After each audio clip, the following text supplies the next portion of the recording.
Everyone, उम्मीद है आप सब लोग अच्छे होंगे। Myself Kritika Sharma and welcome to your channel.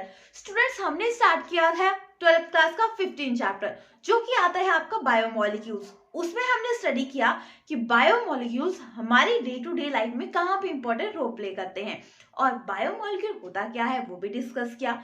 Biomolecule जैसे कि कार्बोहाइड्रेट एंड प्रोटीन आया, उसके बारे में हमने फुल डिटेल में डिस्कस किया था। उसके बाद आता है आपका बायोमोलिक्यूल एंजाइम्स। अब एंजाइम्स क्या होते हैं, जनरल कैरेक्टरिस्टिक क्या होते हैं और इसकी इंपॉर्टेंस क्या है, कौन कौन से एंजाइम बहुत इंपॉर्टेंट है एंड कोई एंजाइम है उसकी कमी हो जाए तो क्या होता है, वो आज हम इस लेक्चर में स्टडी करेंगे। सो बने रहिए मेरे साथ इस क्लास में। चलिए स्टार्ट करते हैं। जैसे कि हमने स्टार्ट करना है बायोमोलिक्यूल्स, उसमें आता है एंजाइम्स। अब एंजाइम है क्या? एंजाइम आता है आपका जैसे कि जो क्या करता है, स्पीड अप करने के लिए रिएक्शन को, जैसे कि हमने केमिस्ट्री में स्टडी किया है कैटालिस्ट होता है। कैटालिस्ट क्या होता है, जो क्या करता है रिएक्शन को स्पीड अप काम करने के लिए हेल्प करता है। तो वैसे ही एंजाइम्स आते हैं जो हमारे शरीर में एक्टिविटी हो रही है, ठीक है, उसको स्पीड अप करने में हेल्प करते हैं। वो आए आपके एंजाइम्स, जिन्हें बोलते हैं बायो कैटालिस्ट। क्या बोलते हैं? Bio catalyst. इसको एग्जाम्पल के थ्रू पढ़ते हैं। जैसे कि आपको पानी गर्म करना है, धूप में रख दो, गर्म हो जाएगा। बट ऐसे आप धूप में पूरा दिन रखे होगे तो थोड़ा थोड़ा पानी गर्म होगा।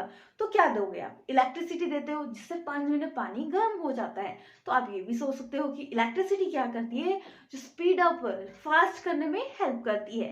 ऐसे ही आप बहुत सारा चीजें करते हो, जैसे कि विंटर सीजन है।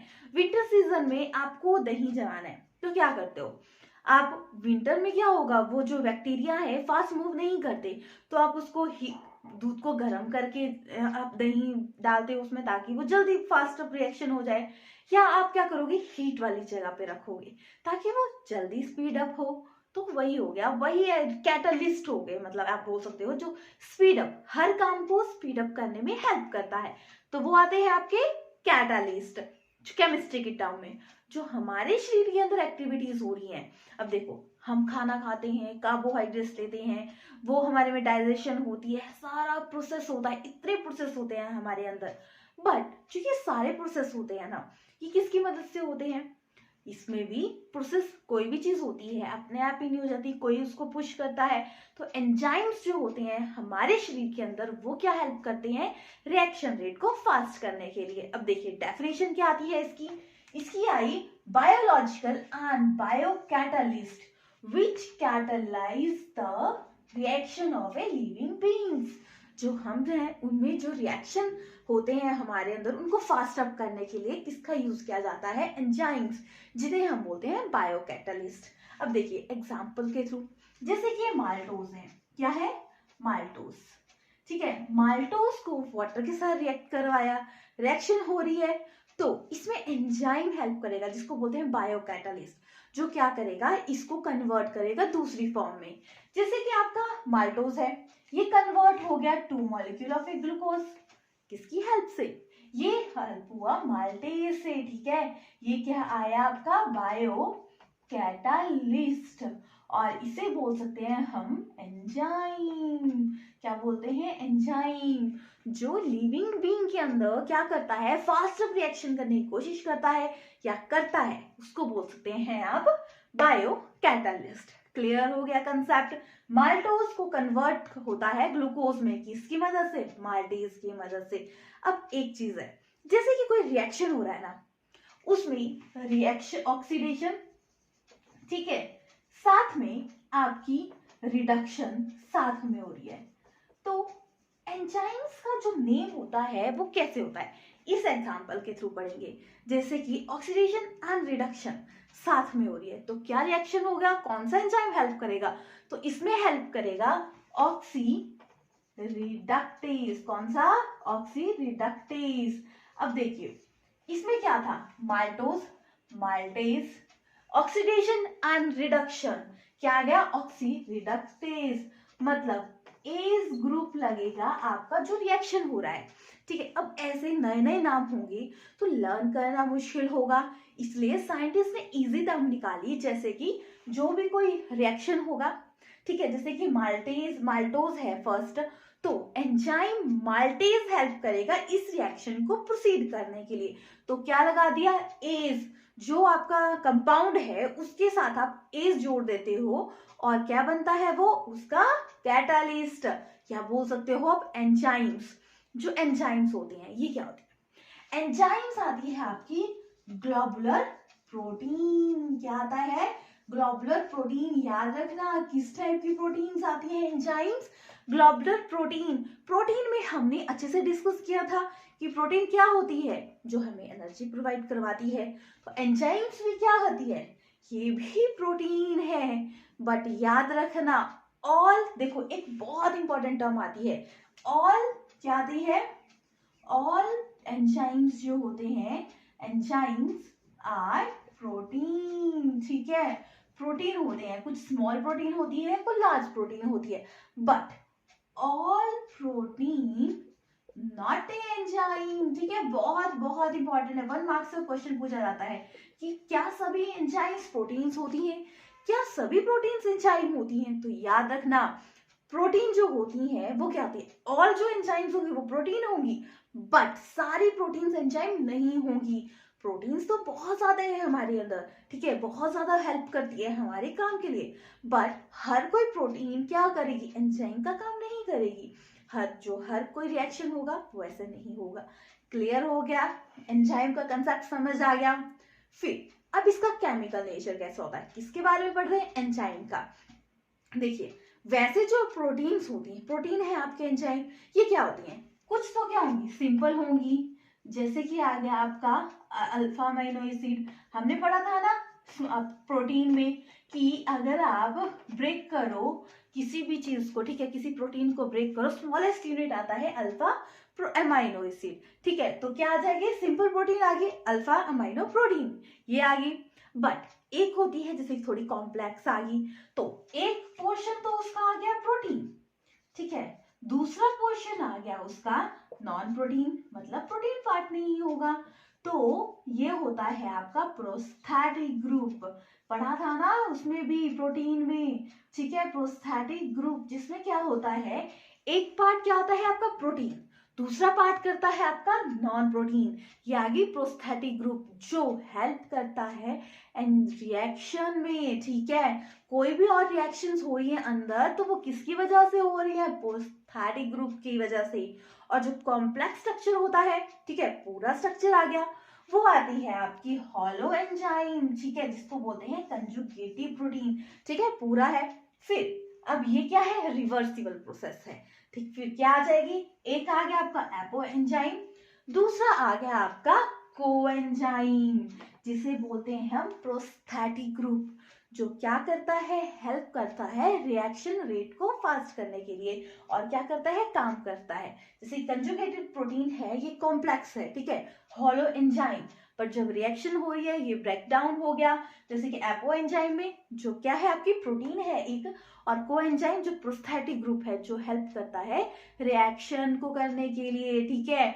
अब देखिए एक और टर्म है कोएंजाइम, क्या है, कोएंजाइम, एंजाइम के बारे में तो पढ़ा, बट कोएंजाइम क्या होता है।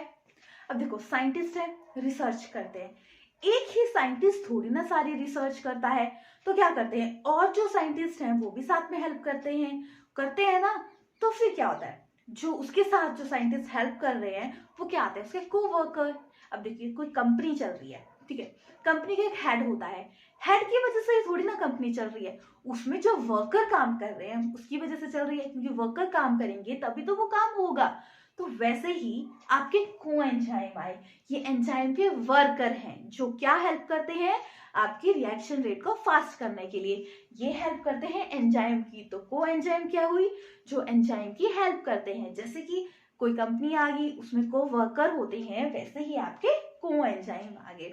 क्लियर हो गया, तो ये क्या है, स्मॉल स्केल पे हेल्प करते हैं, ठीक है, ये कंसेप्ट समझ आ गया। अब देखिए कुछ प्रोटीन्स है चार्ट में, देखिए प्रोटीन एंजाइम्स, ठीक है, एंजाइम आ गए तो कौन से हेल्प करेंगे, जैसे कि यूरियाज है, यूरियाज क्या करेगा, यूरिया को कन्वर्ट करता है आपका कार्बन डाइऑक्साइड, जैसे कि इन्वर्टेज एंजाइम है वो देखो सुक्रोज को कन्वर्ट करता है ग्लूकोज एंड फ्रक्टोज में, माल्टेज जो एंजाइम है वो क्या करता है, माल्टोज को कन्वर्ट करता है ग्लूकोज एंड ग्लूकोज यूनिट में।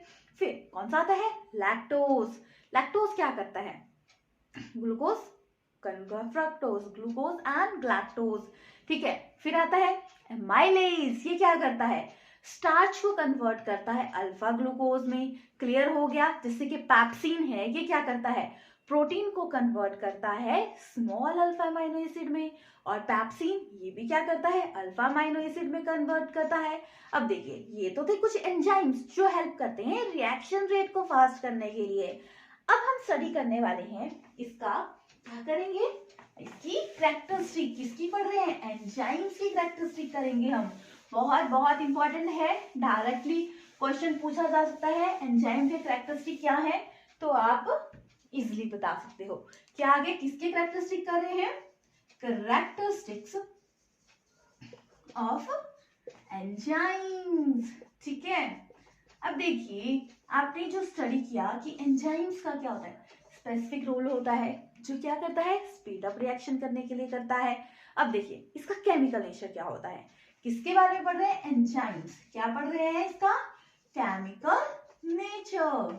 अब क्या होता है, जो एंजाइम्स आते हैं ना, ये क्या होते हैं, कॉम्प्लेक्स स्ट्रक्चर होता है। कैसा होता है, कॉम्प्लेक्स स्ट्रक्चर।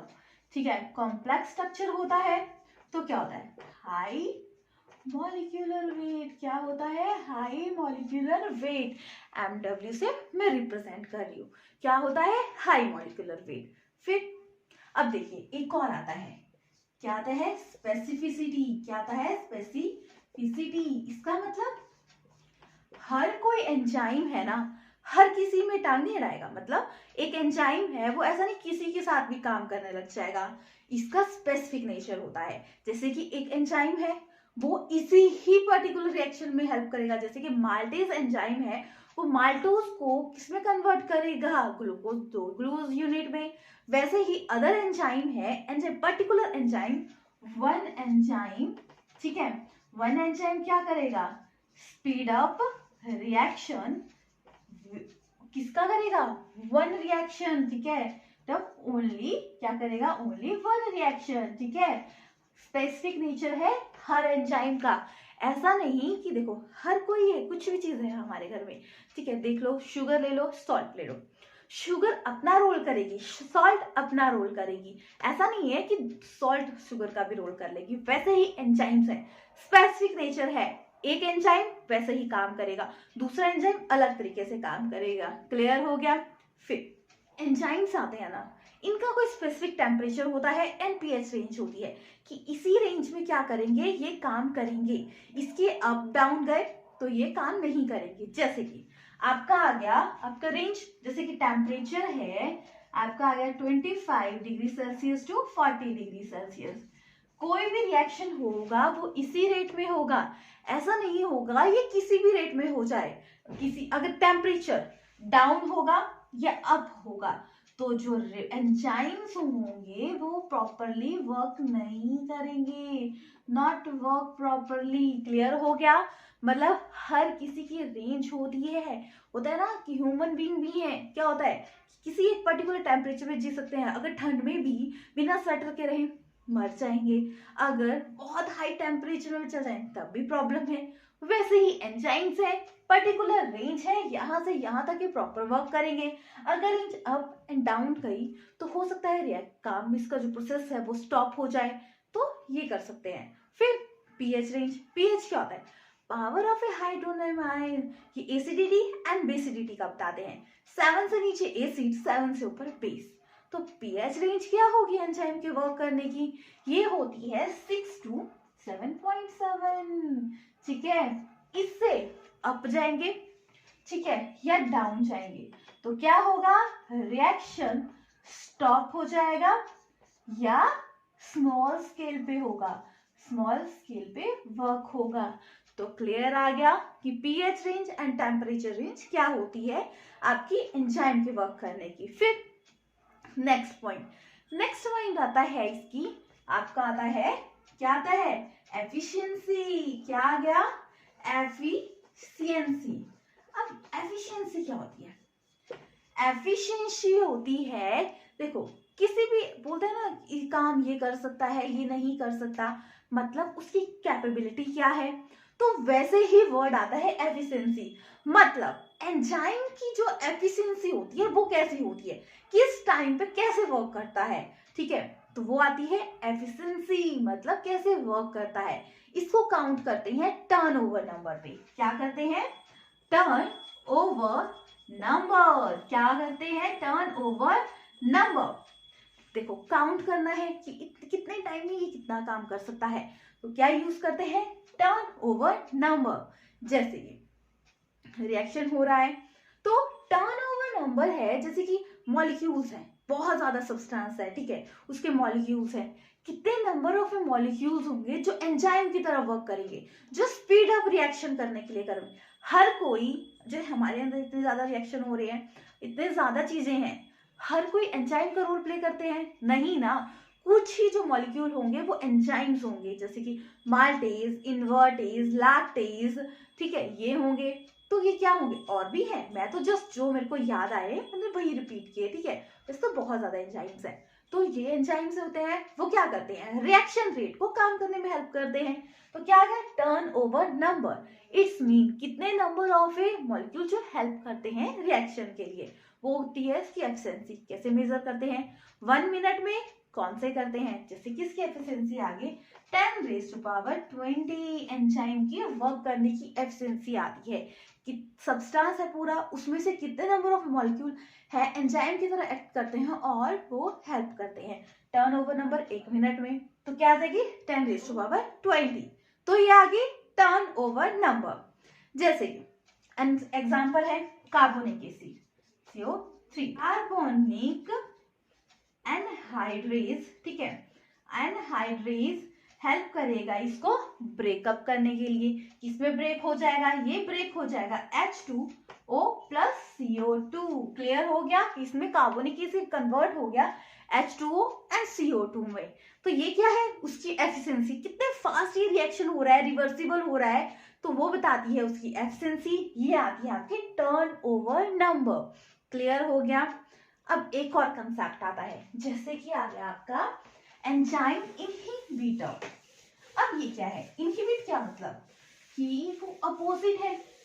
तो जैसे कि एंजाइम इनहिबिटर है, ठीक है, एंजाइम इनहिबिटर, तो ये क्या है? जो रिएक्शन रेट को काम करने नहीं देते, ठीक है। होते हैं ना, जैसे कि आप अगर कोई काम प्रॉपरली कर रहे हो, कुछ लोग आएंगे तू नहीं कर सकता, ये नहीं हो सकता, ऐसे आते हैं ना, तो वही आ गए एंजाइम्स इनहिबिटर। वो हुए जो क्या करते हैं? स्टॉप करते हैं रिएक्शन को। क्या करते हैं? स्टॉप करते हैं रिएक्शन को। कौन कौन से? Enzyme inhibitor. एग्जांपल, जैसे कि कुछ सॉल्ट, ठीक है, सॉल्ट ऑफ मेटल, कुछ आगे सभी नहीं होते, कुछ सॉल्ट ऑफ मेटल। फिर जैसे कि साइनाइड आयन आया, साइनाइड, फिर आ गया DNP, ड्राई नाइट्रोफिनोल, फिर आ गया आपका FP, ये क्या आ गया? Di isopropyl fluorophosphate. ये क्या आते हैं? कुछ जो एग्जाम्पल है इनहिबिटर के हैं। क्लियर हो गया? जो क्या करते हैं? रिएक्शन रेट को फास्ट करने नहीं देते। क्लियर हो गया? कोएंजाइम का कंसेप्ट क्लियर हो गया कि जो क्या करते हैं? हेल्प करते हैं एंजाइम के, जैसे को वर्कर होते हैं जो हेल्प करते हैं किसी भी काम को करने के लिए। क्लियर हो गया? फिर नेक्स्ट मैकेनिज्म क्या होता है?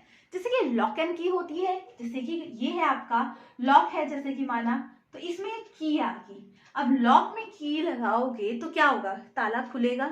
वैसे ही ये वर्क करता है। जैसे कि माना कोई रिएक्शन है, ये हो रहा है, तो एंजाइम्स आएगा और क्या करेगा? पहले ये ब्लॉक एरिया, तो एंजाइम्स आएगा तो इस ब्लॉक एरिया को ओपन करेगा, जिससे क्या होगा? रिएक्शन फास्ट होगी। पूरा डिटेल में डिस्कस किया है सरफेस केमिस्ट्री में। क्लियर हो गया कि लॉक एंड की मैकेनिज्म यहाँ पे फॉलो होता है। क्या कहता है? जैसे कि लॉक से आपने ताला खोला, वो खुल गया, वैसे ही रिएक्शन है, पहले स्टॉप है, तो एंजाइम आएगा जो उसको हेल्प करेगा प्रोसेस करने में। क्लियर हो गया? फिर नेक्स्ट जो आता है, इसकी एप्लीकेशन क्या है? एप्लीकेशन मतलब इसका यूज कहाँ है? अब देखिए, कुछ जो सम एंजाइम से हमारे लिविंग बींग्स में जो हेल्प करते हैं वो हमने पढ़े, बट इसकी एप्लीकेशन इंडस्ट्री में कैसी है? एप्लीकेशन ऑफ किसके बारे में पढ़ रहे हैं? Enzymes in industry. तो कौन कौन सी आई? इसमें आ गई जैसे कि आपकी इंडस्ट्री में, ठीक है, कौन कौन सी आ गई? जैसे कि फर्स्ट इन्वर्टेज, डाइमेज, ठीक है, माल्टेज, ये हेल्प करता है अल्कोहलिक ड्रिंक बनाने में, ठीक है, क्या हेल्प करता है? अल्कोहलिक ड्रिंक बनाने में। फिर आ गया जैसे कि आपका रेनिन, ये हेल्प करता है चीज बनाने में, ठीक है। ये क्या है? आपके एंजाइम्स है जो हेल्प करते हैं इंडस्ट्री में कोई चीज बनाने में, ठीक है। जैसे कि आ गया आपका माल्टेज, ठीक है, माल्टेज हेल्प करता है, एक बहुत हेल्दी ड्रिंक होती है माल्टोवा, उसको बनाने में क्या करता है? आपका हेल्प करता है माल्टेज। फिर क्या आ गया? जैसे कि आ गया आपका अल्फा एमाइलेज, ये हेल्प करता है जैसे कि आपको बनाते हैं जैसे कि इंडस्ट्री में, ये अल्फा एमाइलेज ये हेल्प करता है जैसे कि सिरप बनाने में, क्या हेल्प करता है? सिरप बनाने में, ठीक है, क्लियर हो गया। जैसे कि आ गया आपका पैप्सिन, ये हेल्प करता है सॉफ्टनिंग ऑफ मीट, ठीक है, मीट की सॉफ्टनिंग में हेल्प करता है, क्लियर हो गया। फिर जैसे कि इन्वर्टेज है, वो हेल्प करता है इन्वर्ट शुगर में, ठीक है। स्टडी किया था ना जब हमने ग्लूकोज किया था कि इन्वर्ट शुगर क्या होती है, जो क्या होती है? इन्वर्जन होती है, पार्शियल एग्जिस्ट करती है, तो क्या हेल्प करता है? इन्वर्टेज हेल्प करता है इन्वर्ट शुगर में कन्वर्ट करने के लिए। तो ये तो थी कुछ इंडस्ट्रियल एप्लीकेशन किसकी? एंजाइम की कर रहे हैं। कौन से आ गया? Invertase, damage, maltase alcoholic drink. फिर आ गया रेनिन, चीज बनाने में, माल्टेज माल्टोवा जो हेल्दी ड्रिंक होती है उसको बनाने में हेल्प करता है। फिर आ गया अल्फा माइलेज सिरप बनाने में, pepsin softening of a meat. फिर आ गया आपका इन्वर्टेज एंड इन्वर्ट शुगर। अब देखिए ये है, अगर इनकी कभी डेफिशिएंसी हो जाए, ठीक है, क्या इनसे कोई बीमारी होती है? यस, अगर इनकी जो डेफिशिएंसी हो जाए तो क्या होती है? प्रॉब्लम हो जाती है। तो अब हम डिस्कस करेंगे disease causing by deficiency of, किसकी पढ़ रहे हैं हम? डेफिशिएंसी ऑफ, हम पढ़ रहे हैं एंजाइम्स की, क्लियर हो गया। देखिए कोई चीज हमारी लाइफ में क्या करती है? हेल्प करती है। अगर उसकी डेफिशिएंसी हो जाए, कमी पड़ जाए, तो क्या होगा? वो प्रोसेस नहीं होगा। तो कुछ जो एंजाइम्स हैं अगर वो नहीं होंगे हमारी डे टू डे लाइफ में, तो कौन कौन सी डेफिशिएंसी होगी वो स्टडी करते हैं। जैसे कि आ गया आपका जेनिटल डिसीजेस, ठीक है, डिसीजेस है ये, जैसे कि फिनाइल कीटोयूरिया, कौन सी? फिनाइल कीटोयूरिया, ये किसके थ्रू होती है? ये होती है जैसे कि आ गया आपका फिनाइल एलेनिन हाइड्रोक्सिलेज, कौन सी होगी? फिनाइल एलेनिन आपकी हाइड्रोक्सिलेज, क्या होती है? फिनाइल हाइड्रोनिन एक्स हाइड्रोक्सिलेज। कौन सी डिसीज होती है? कॉन्टेंजिनियस डिसीज जो होती है फिनाइल कीटोयूरिया, किसके थ्रू होती है? फिनाइल एलेनिन एंड हाइड्रोक्सिलेज, ठीक है। फिर नेक्स्ट जो आती है आपकी फिनाइल एलेनिन, ठीक है, एलेनिन की वजह से होती है हमारी जैसे कि मेंटल रिटार्डेशन, या क्या होगा? किसी में प्रॉब्लम होगी उसको, जैसे कि मेंटल याद नहीं हो रहा होगा, मेंटल से लेके ब्रेन से लेके जो प्रॉब्लम होगी वो क्या होगी? लेस अमाउंट में जब फिनाइल एलेनिन होगा तब होगी, क्या होगी? कौन सी प्रॉब्लम होगी? मेंटल रिटार्डेशन, ठीक है, रिटार्डेशन की प्रॉब्लम होती है किसकी वजह से? फिनाइल एलेनिन, क्लियर हो गया। नेक्स्ट आता है एल्बिनिज्म। एल्बिनिज्म ये डिजीज है, ये कॉज होती है आपकी कौन सी? किसकी वजह से? एंजाइम, जैसे कि आ गया आपका टायोसिनेज एंजाइम की वजह से। इसकी वजह से क्या होता है? जैसे कि स्किन क्या है आपकी? व्हाइट होगी, ठीक है, स्किन व्हाइट होगी, व्हाइट हेयर होंगे, ठीक है, व्हाइट हेयर, पिंक जो आईज होंगी, जैसे कि वो किसकी वजह से होंगी, आपके ट्रायोसिनोनेज एंजाइम की वजह से। जिस डिसीज को बोलेंगे एल्बिनिज्म, या उस पर्सन को बोला जाए जिसको ये प्रॉब्लम हो, उसको बोला जाता है एल्बिनिको। ठीक है, क्या बोलाएगा, एल्बिनिको। किसकी वजह से होती है, जो मेन कंटेंट आता है, जो एंजाइम्स है आपका, वो आता है मैलानिन। ठीक है, आता है मैलानिन। क्लियर हो गया। स्किन वाइट, वाइट हेयर किसकी कमी की वजह से होते हैं, मैलानिन की कमी की वजह से होते हैं। फिर नेक्स्ट जो आता है, जैसे कि हार्ट की प्रॉब्लम, जैसे कि हार्ट प्रॉब्लम आ गई कोई, जैसे कि मतलब कोगुलेशन है प्रॉब्लम। हार्ट की जो भी प्रॉब्लम होगी किसकी वजह से होंगी, ये प्रेजेंट होगा एंजाइम्स, जो काइनेज, स्ट्रेप्टोकाइनेज जो एंजाइम होगा उसकी डेफिशिएंसी की वजह से क्या होगी, हार्ट डिसीजेज होगी।